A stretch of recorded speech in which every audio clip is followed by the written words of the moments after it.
Es para nosotros a veces imposible comprender plenamente el corazón de Elohim para la justicia,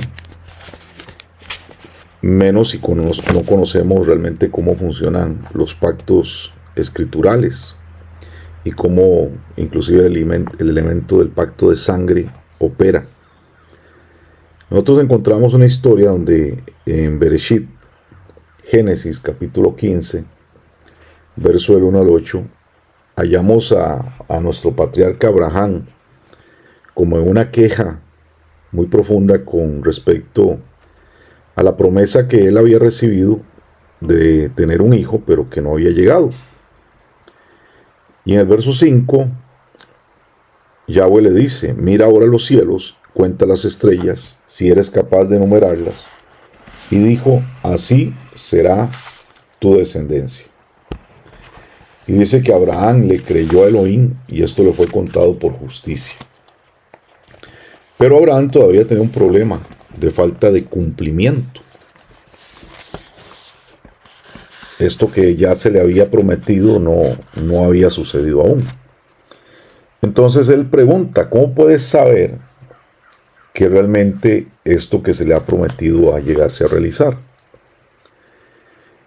Entonces, con el tiempo, la promesa había aparentemente perdido su valor en el corazón de Abraham. Y él pedía una confirmación concreta, pidió algo más fuerte que solamente las palabras. Y la mayoría de nosotros tal vez no hubiéramos tenido el coraje de nuestro patriarca para enfrentarnos a Elohim, para que el cumplimiento potencial de su palabra se diese. Pero Abraham sí lo hizo. Y tal vez en ese momento es donde se le apodó como el padre de todos los que creen. Entonces, un convenio es una calle de dos vías. Una vez que el pacto se da, Elohim podía exigir el conocer el compromiso de Abraham. Entonces, la demanda de Elohim aparece en Bereshit capítulo 22. Elohim quería saber que Abraham estaba sinceramente comprometido, como lo había estado él hacia Abraham. Y él estaba dispuesto a sacrificar a su hijo, a Mashiach, por nosotros. Así que le exigió a Abraham también que hiciera lo mismo, que tuviera esa disposición. Este es un pacto de sangre real.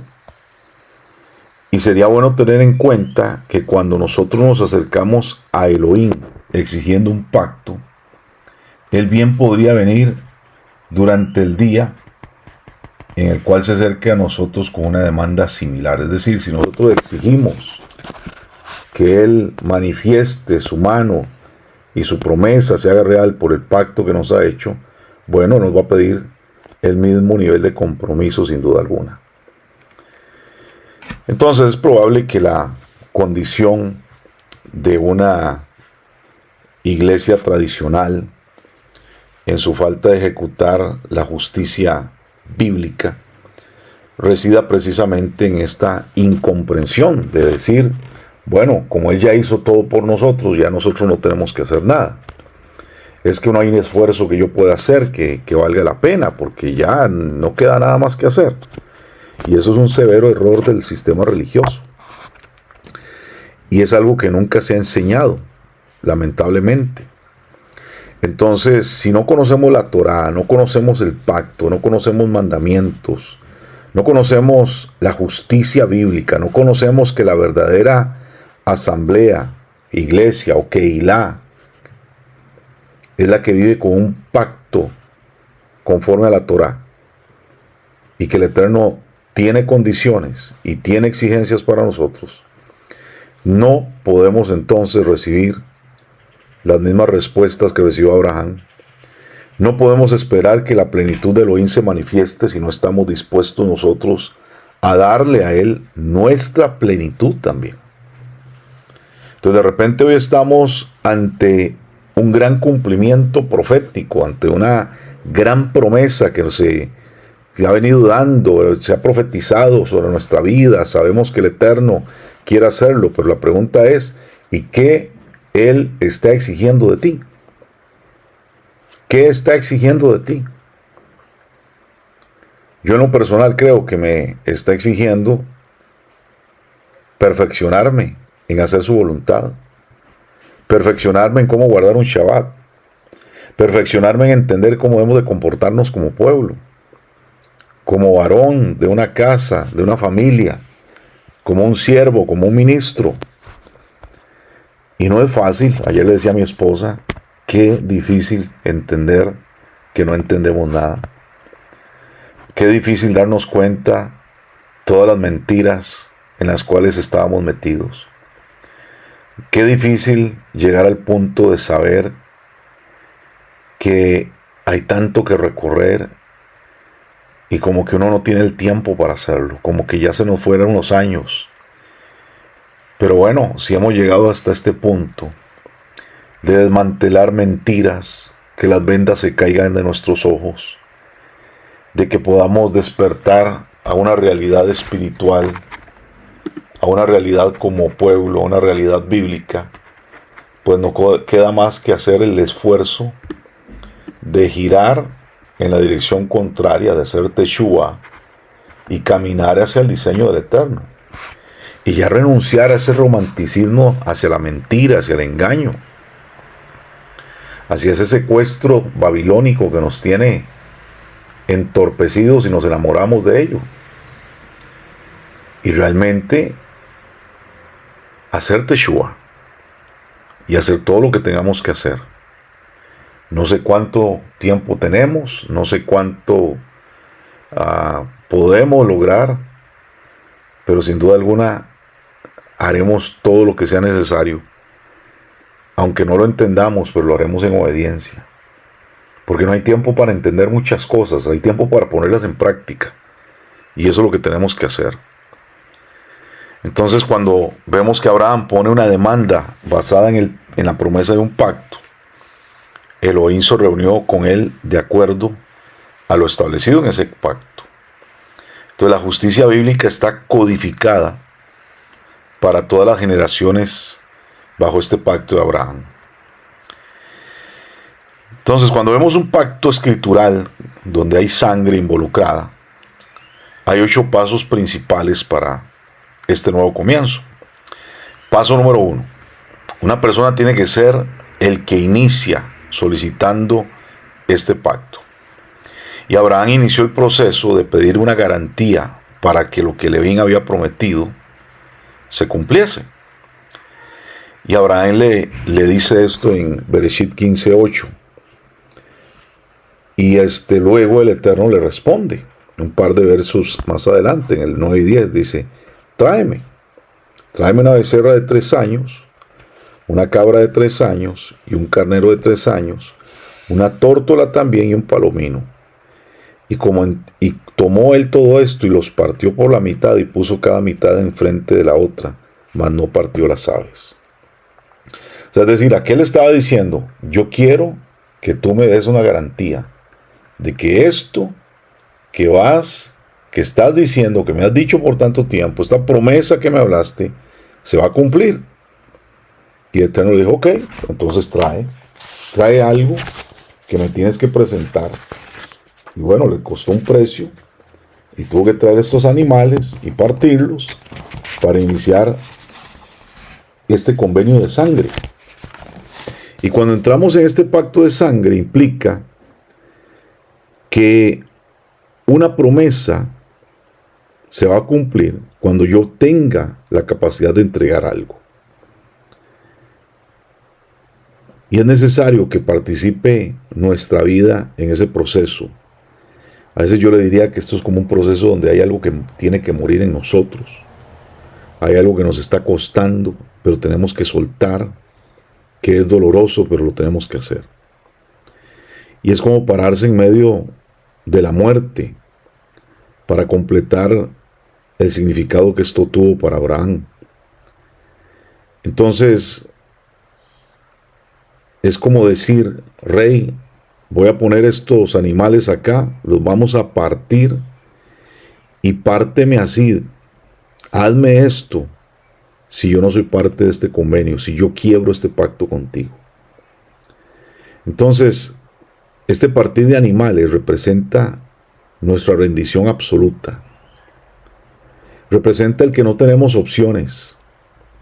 Representa que llegamos a un punto donde no hay opción que no sea lo que el Eterno quiere hacer con nosotros.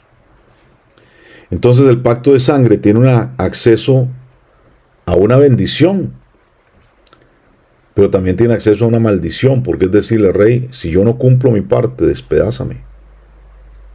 Si yo voy a estorbar, arráncame la vida. Y eso es fuerte, pero es importante que nosotros entendamos que si nosotros le estamos exigiendo al Eterno cumplimiento, nosotros tenemos que estar en el mismo nivel de compromiso con Él.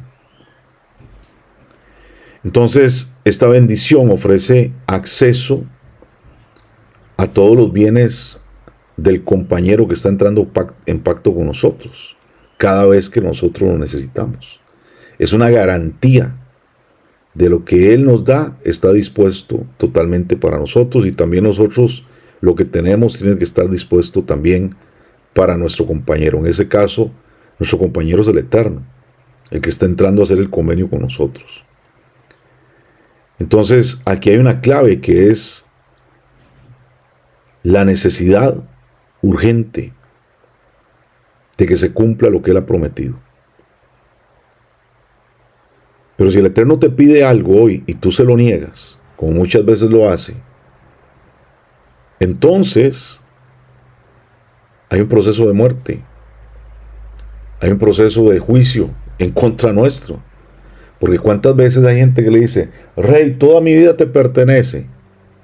Error. Hay un montón de cosas que no queremos entregar. Rey, mi familia es tuya, y cuando el Eterno mete su mano nos quejamos. Padre, mis finanzas son tuyas, y cuando Él te pide no queremos dar.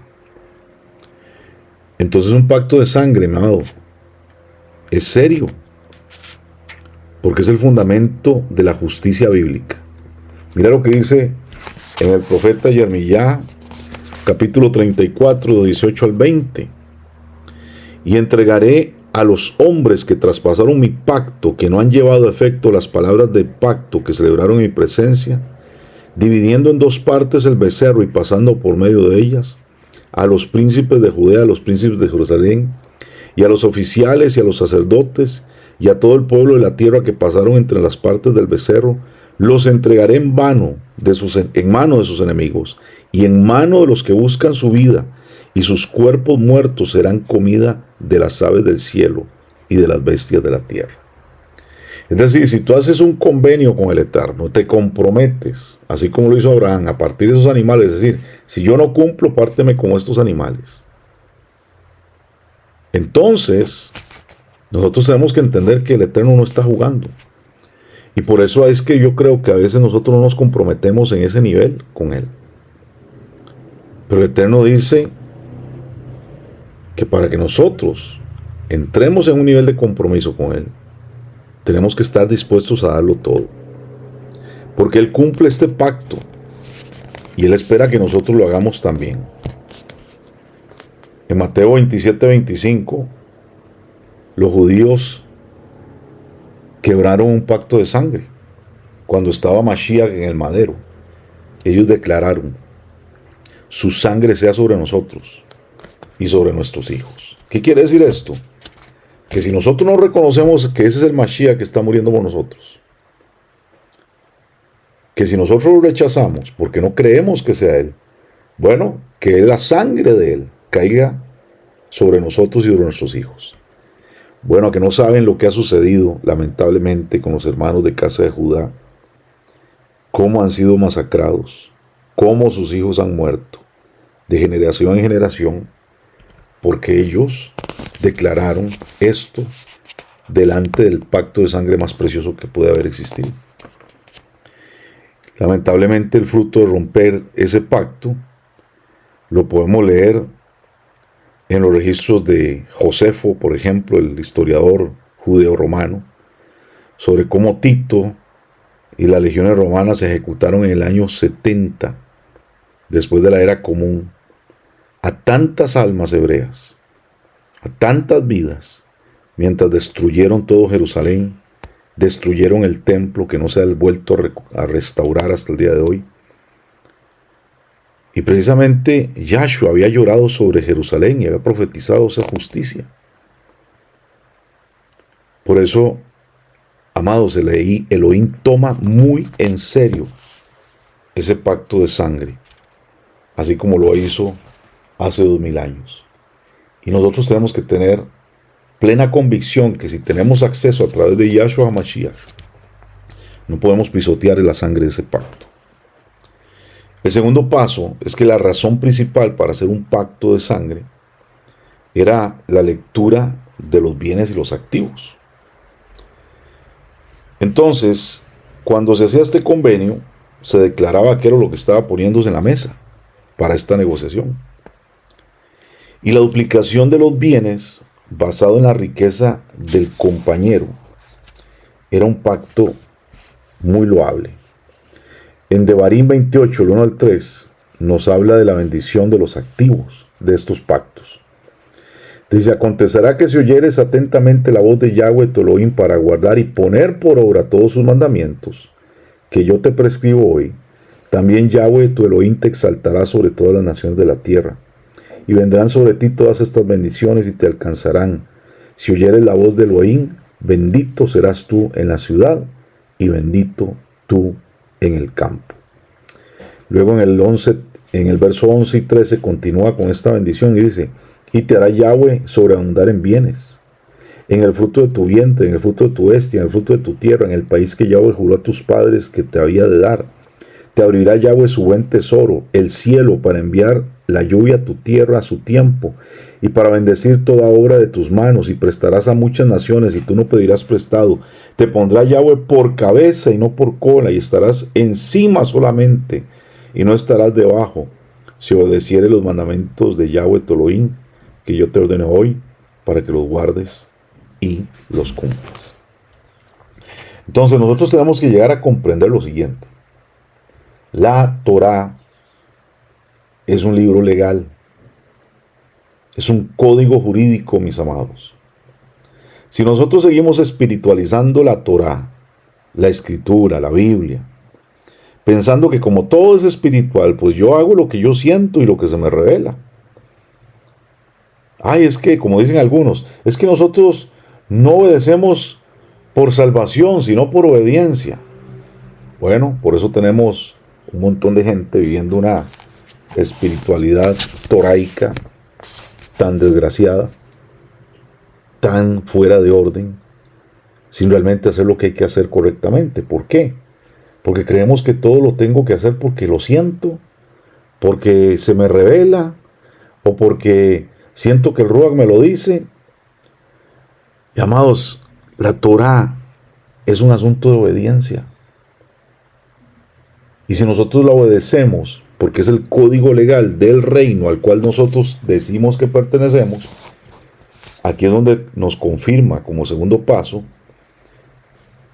que las riquezas, los bienes se multiplicarán en nuestra vida. Cuando nosotros incumplimos las condiciones de este pacto, vea lo que dice el verso 15 y 16 de Devarim 28. Si no oyeres la voz de Yahweh tu Elohim para procurar cumplir todos sus mandamientos y sus estatutos que yo te intimo hoy, vendrán sobre ti estas maldiciones y te alcanzarán. Maldito serás tú en la ciudad y maldito en el campo. ¿Qué más podemos decir, amados? ¿Qué más queremos leer para saber si tenemos que hacer o no hacer lo que dice la Torá? Lamentablemente, esa mentalidad grecorromana cristiana babilónica, si no la remueves de tu vida, te seguirá engañando y sacando del convenio del Eterno, y por lo tanto estar en maldición. La bendición de un pacto de sangre es garantizar el acceso a todo lo que tu compañero de pacto posee si tú lo necesitas. ¿Y quién es el compañero nuestro? Es Yahweh, el Melech Haolam, Rey del universo, el que es dueño de todas las cosas, y todos sus recursos están a nuestra disposición si lo necesitamos.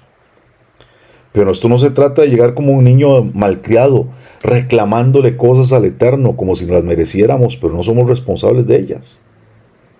No guardamos mandamientos, no guardamos un Shabbat, no practicamos la circuncisión, no hacemos las cosas como tienen que ser en un ceder de Shabbat. Entonces, ¿cómo vamos nosotros a pedirle al Eterno que nos dé de sus recursos si nosotros somos totalmente irresponsables de cumplir con sus mandamientos? Entonces, la motivación para entrar en un pacto de sangre era entender que como mínimo se va a duplicar la disponibilidad de los bienes y de los activos. Entonces Elohim hizo un pacto de sangre en respuesta a la solicitud de Abraham, porque él quería saber y confirmar lo que él había prometido. Y ahora no solamente le dice que va a ser padre de un hijo, le dice que será padre de multitudes, que su descendencia será como las estrellas del cielo y las arenas del mar. Y todo lo que Elohim poseía lo pone a disposición de Abraham. Y también entonces Elohim gana el derecho de exigirle y de pedirle a Abraham todo lo que tiene, y por eso le pide a su hijo. Por eso en Bereshit 22 le dice: ve y me sacrificas a tu hijo. Entonces, en este segundo paso de sangre, es importante entender que hay un precio real, hay una demanda colocada sobre los bienes y recursos. Entonces, tú me pediste descendencia, ok, ya te la di. Ahora que tienes descendencia, me la entregas. Te la estoy pidiendo hoy, entrégamela. Entonces, así como tú le pides a él, él te va a pedir a ti. Y así es como funciona el pacto. Entonces la pregunta es: ¿estás tú preparado para responder por todo lo que él te pida? Si tú quieres todo de él, tienes que estar dispuesto a entregarlo todo. Y así es como funciona. Y no podemos sacarnos esto y decir: no, pero es que yo lo voy a hacer a mi manera. No, amados. Tenemos que entender realmente que el pacto es bidireccional, y así como nosotros estamos dispuestos a recibir, también tenemos que estar dispuestos a dar y a entregar lo necesario que el Eterno nos pida en este tiempo. Entonces, si has abierto tu boca y has prometido cosas al Eterno, no las has cumplido, ten mucho cuidado, porque hay un juicio detrás de eso también. Y ponte a cuentas con el Eterno, especialmente ahorita que estamos entrando en preparación de Shabbat. Y dile: Rey, yo quisiera resetear las cosas, porque Él tiene misericordia también para los que son honestos y le buscan de corazón. Y quiero entrar verdaderamente en el orden del convenio, de estar contigo en obediencia y de ser uno que pueda ser bendecido conforme a tu deseo y propósito. Bueno, mis amados, vamos a quedar hasta acá. Vamos a seguir viendo los demás pasos a partir de la próxima sesión, pero esperamos que podamos crecer muchísimo en esta revelación, entendimiento y obediencia para alcanzar lo que Él tiene para nosotros.